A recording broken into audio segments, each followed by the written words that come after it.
어, 지금 우리가 뭘 보고 있냐면요. 이제 남유다가 멸망할 그 시기의 상황을 보고 있습니다. 남유다는 기원전 586년에 수도 예루살렘이 바벨론에 함락되면서 최종적으로 멸망하게 됩니다. 자, 하나님께서는 이러한 이제 슬픈 일을, 멸망이라고 하는 슬픈 일을 예레미야 애가라고 하는 노래로 성경에 기록하였습니다. 애가라는 말은 애는 슬프다는 뜻이고 가는 노래는 뜻이죠. 슬픈 노래를 성경에 기록하셔서 하나님 백성들이 반복해서 읽도록 읽고 기억하도록 하셨습니다. 자, 우리는 보통 좋은 날은 기념하지만 슬픈 날은 잘 기억하지 않으려고 하죠. 그죠? 예를 들어서 우리가 1945년 8월 15일 광복절은 모두 기억합니다. 그죠?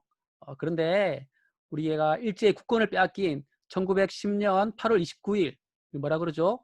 경술국치일이라 그러는데 이 날을 기억하는 사람 별로 없습니다. 그런데 하나님은 슬픔과 고통의 역사까지도 다 기록하게 하시고 또 그것을 읽으면서 계속 기억하게 하셨습니다. 왜냐하면 슬픔과 고통의 역사를 통해서도 우리가 배울 게 있기 때문에 그렇습니다. 자, 여러분들에게도 인생의 슬픔과 고통이 있습니까? 우리가 그 슬픔과 고통에 빠져서 절망하거나 호적될 필요는 없습니다. 그러나 하나님은 그 슬픔과 고통, 그 순간을 통해서도 또 삶의 지혜 같은 것들을 얻기를 원하십니다. 그래서 오늘은 이 예레미야 에게를 통해서 우리가 슬픔의 때에, 고통의 때에, 고난의 때에 무엇을 생각해야 하는지 그런 삶의 지혜를 함께 얻도록 하겠습니다.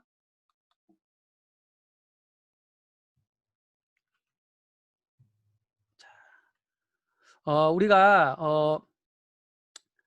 그 예레미야 애가를 지금 볼 텐데요. 예레미야 애가를 살펴보는 다양한 방법들이 있지만 오늘은 이제 세 가지 측면에서 보려고 합니다.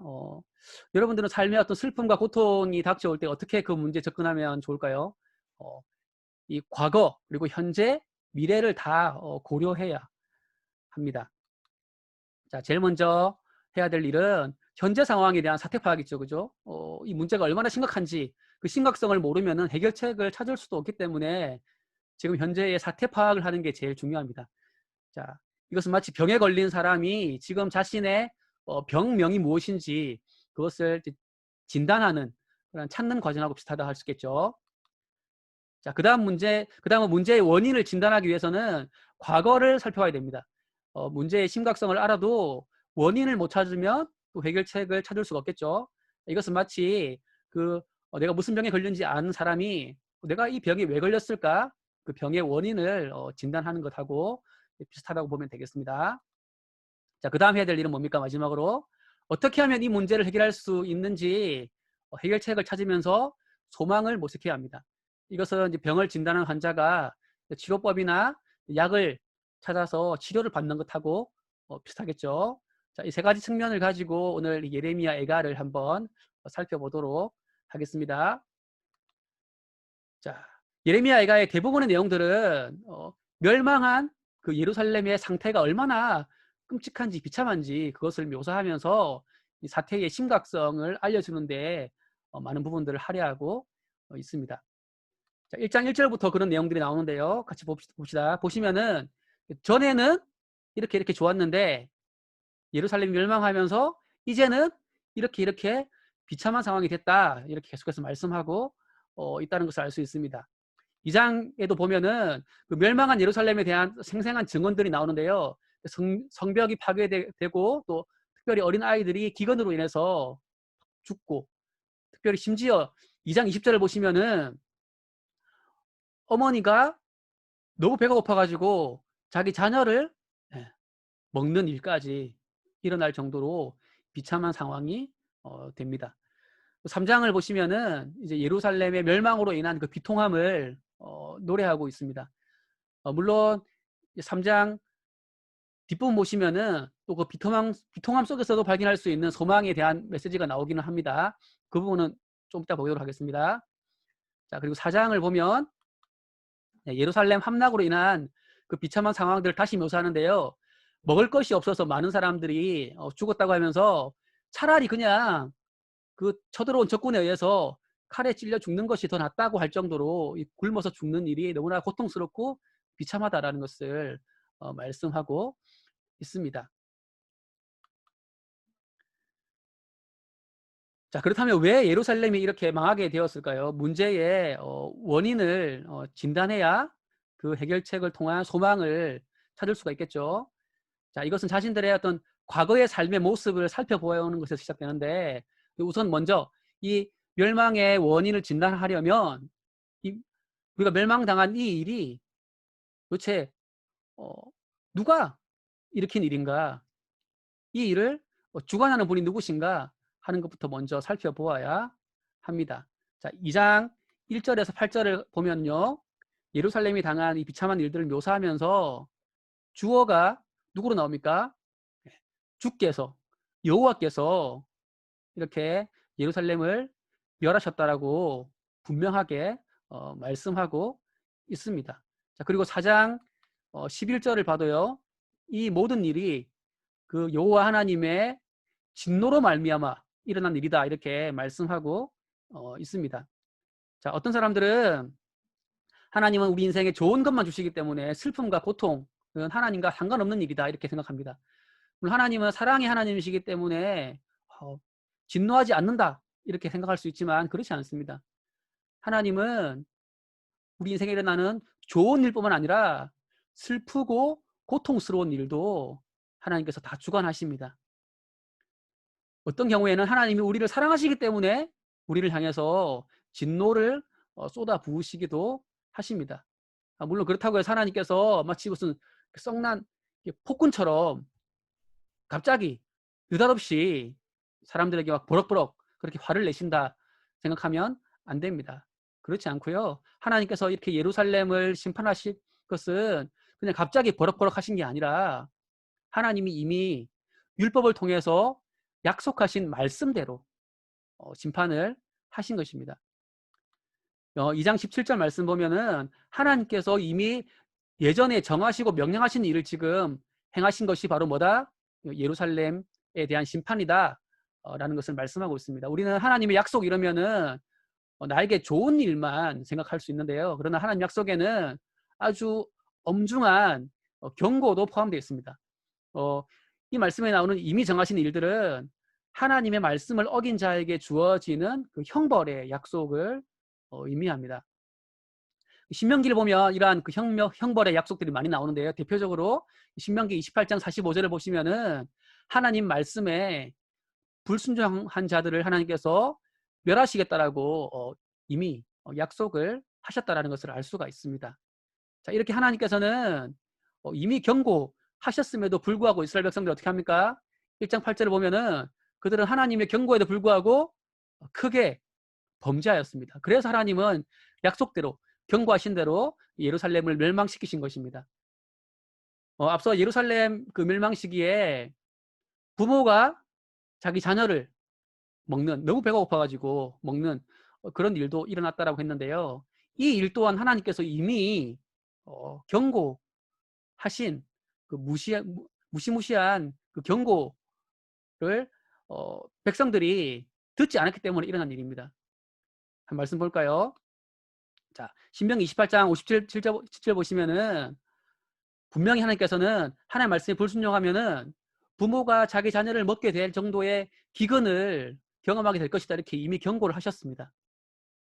경고하셨음에도 불구하고 이스라엘 백성들이 무시했기 때문에 멸망의 징벌을 받게 된 겁니다.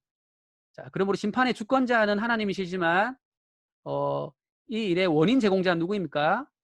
바로 불순종한 하나님 백성들이 원인 제공자죠. 하나님 약속의 말씀, 엄중한 경고를 어겼기 때문에 하나님께서 심판을 하신 것입니다. 그러면은 하나님께서 우리에게 심판을 이렇게 내리시는데 하나님은 그러면 불의한 분이다, 이렇게 말할 수 있습니까? 그렇지 않습니다. 1장 18절 보시면은 여호와는 의로우시도다. 그러나 내가 그의 명령을 거역하였도다, 이렇게 말하고 있습니다. 그러니까 벌을 내리시는 하나님이 불의한 것이 아니라 하나님의 경고를 무시하고 그 명령을 거역함으로 하나님의 화를 자초한 하나님 나라 백성들이 불의한 것이죠. 자, 물론 이 모든 슬픔과 모든 고통이 나의 직접적인 죄로 인한 것은 아닐 수도 있습니다. 그죠? 예. 예루살렘 멸망당할 때에 그러니까 하나님의 말씀을 잘 지키던 신실한 백성들도 함께 고통을 당했습니다.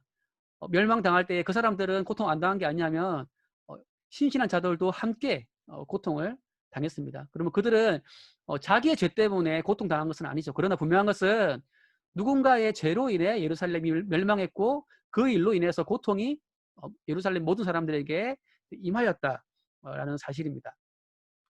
자, 예를 들어서 우리가 어떤 병에 걸렸을 때에 우리 자신의 죄 때문에 하나님이 직접 우리에게 벌을 내리시는 경우도 있지만 그렇지 않은 경우도 있습니다. 그죠? 네.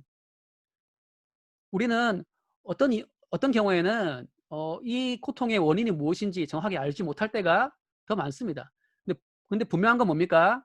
이 세상에 죄가 들어왔고 그 죄 때문에 병도 생기고 그 죄 때문에 어떤 고통이 생긴다라는 겁니다.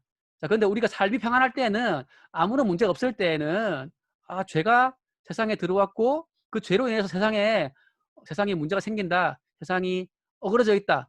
세상이 비참한 상태이다. 라는 것을 느끼지 못합니다. 그런데 평안할 때는 못 느끼던 그것을 삶에 어떤 어려움이 있거나 병에 걸리거나 고통이 있거나 하게 되면 삶에 문제가 닥치면 이 세상에 뭔가 지금 문제가 있구나. 그리고 그 문제는 바로 죄 때문에 들어온 것이구나 라는 것을 깨닫게 되는 것입니다. 그래서 하나님은 우리의 삶의 문제를 통하여서 이 죄라고 하는 것이 얼마나 심각한 것인가 그것을 우리에게 깨닫도록 해주시는 거죠. 그래서 우리는 삶에 있어서 어떤 슬픔과 고통을 당할 때에 어, 죄 때문에 이런 일들이 일어나는구나. 그것이 나의 죄일 수도 있고 또 누군가의 다른 사람의 죄일 수도 있지만 중요한 것은 죄로 인한 그 문제라는 것이 얼마나 심각한 것인가, 죄의 결과가 얼마나 비참한 것인가 하는 것을 우리는 우리 삶의 어떤 슬픔과 고통을 통해서 느낄 수 있어야 한다라는 겁니다. 자, 그럼 사태를 파악하고 또 문제의 원인을 진단했다면 마지막 해야 될 일은 뭡니까? 문제 해결책을 찾아서 소망을 모색해야 되겠죠. 자, 하나님의 심판으로 인해서 슬픔과 고통에 직면한 그 하나님의 백성들이 해야 될 가장 첫 번째 일이 뭘까요? 제일 중요한 일은 뭔지 한번 봅시다. 자, 5장을 보면은 답이 나옵니다. 자, 5장의 첫 부분인 1절과 끝부분인 21절, 21절 보시면은 지금 예레미야가 뭘 하고 있습니까? 바로 하나님께 기도하고 있습니다. 기도. 우리는 기쁨의 때에도 하나님께 감사의 기도를 해야 되겠지만 슬픔과 고통의 때에도 하나님께 기도해야 됩니다. 물론 이렇게 이스라엘 백성들처럼 심각한 죄를 지은 경우에는 그러니까 뭔가 내가 하나님께 지금 기도하는 것이 뭔가 좀 뻔뻔하게 보이고 좀 가증스럽게 보일 수도 있습니다. 그죠? 그러나 그럼에도 불구하고 우리는 기도할 수 있고 또 기도해야 마땅합니다. 만약에 여러분들이 어떤 죽을 병에 걸렸는데 그 병을 고칠 수 있는 그 유일한 의사가 하필이면은 나하고 좀 사이가 안 좋아요.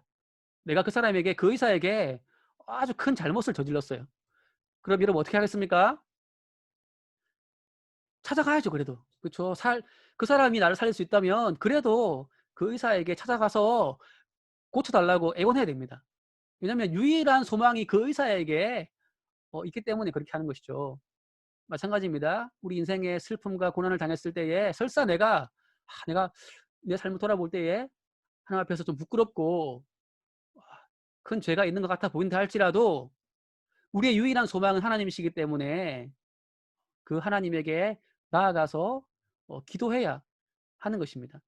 여러분, 왜 하나님이 유일한 소망입니까? 자, 그 이유는 하나님의 성품에서 찾을 수 있습니다. 자, 오늘 함께 읽었던 말씀 3장 22절, 23절을 보시면은 여기에 인자와 긍휼이 무궁하시다 이런 말씀이 나옵니다. 그래서 인자와 긍휼은 우리나라 말로는 이게 잘 표현 안 되지만은 원래 원어를 보면은 복수형이에요. 복수형. 그러니까 인자들과 긍휼들. 예. 왜 복수로 표현했을까요? 그만큼 하나님의 인자와 긍휼이 풍성하다. 그런 의미입니다. 그 풍성한 하나님의 인자하심과 긍휼하심이 어떻다고 합니까? 무궁하다라고 말하고 있습니다. 영원합니다. 그래서 우리는 그 하나님의 인자와 긍휼에 의지해서 어떤 상황에서도 심지어는 내가 죄로 말미암아 하나님께 고개를 들 수 없는 상황 속에서도 하나님께 다시 기도로 나아가서 하나님께 용서를 구하고 문제 해결책을 구해야 하는 것입니다. 자, 그리고 또 보니까 오늘 말씀 보니까 어, 주의 성실하심이 크다라고 말하고 있습니다.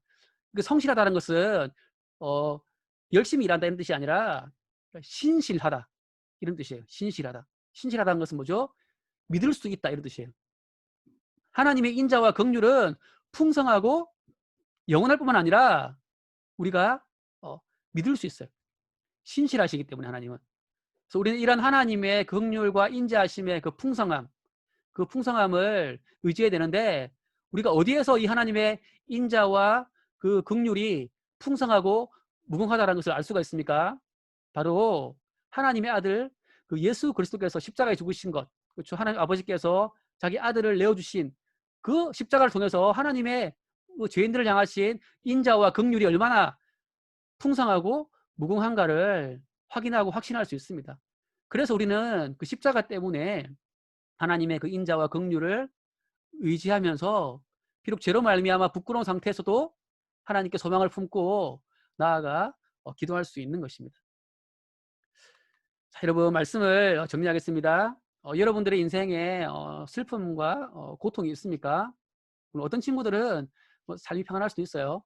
그러나 살아가다 보면 언젠가 슬픔과 고통을 만날 때가 분명히 있습니다. 그때 우리는 그 슬픔 속에서 막 빠져서 허우적대거나 절망하거나 그래서는 안 됩니다. 말씀을 통해서 그 슬픔과 고통을 묵상해야 합니다. 생각해야 된다는 것이죠. 물론 하나님의 말씀을 읽는다고 해가지고 내가 당하고 있는 이 슬픔과 고통의 직접적인 원인이 뭔지 분명하게 알 수 있는 건 아니에요. 또 직접적인 해결책을 분명히 찾을 수 있는 것도 아닙니다. 그렇죠? 그러나 분명한 것은 말씀을 묵상해 보면 우리가 당하는 이 슬픔과 고통의 근본적인 원인은 죄 때문이구나. 죄라는 것이 세상에 들어와서 이렇구나. 그래서 죄의 심각성을 깨닫게 됩니다. 그리고 말씀을 통해서 우리는 무엇을 깨닫게 됩니까? 정말 절망스럽고 슬프고 고통스러운 상황 속에서도 하나님께 기도로 나아갈 힘을 얻게 됩니다. 왜냐하면 하나님의 말씀 속에는 뭐가 드러납니까?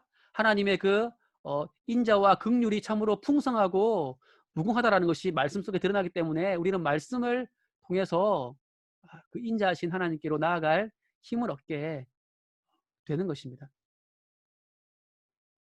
여러분 삶 가운데에 어떤 슬픔과 고통이 닥칠 때에 절망하지 마시고 말씀을 통해서 하나님의 그 인자하심을 발견하고 기도로 하나님께 나아가서 힘과 위로를 얻는, 또 우리의 죄악이 있다면 돌이켜 회개함으로 관계를 회복할 수 있는 우리 모든 SFC 운동 되기 바랍니다.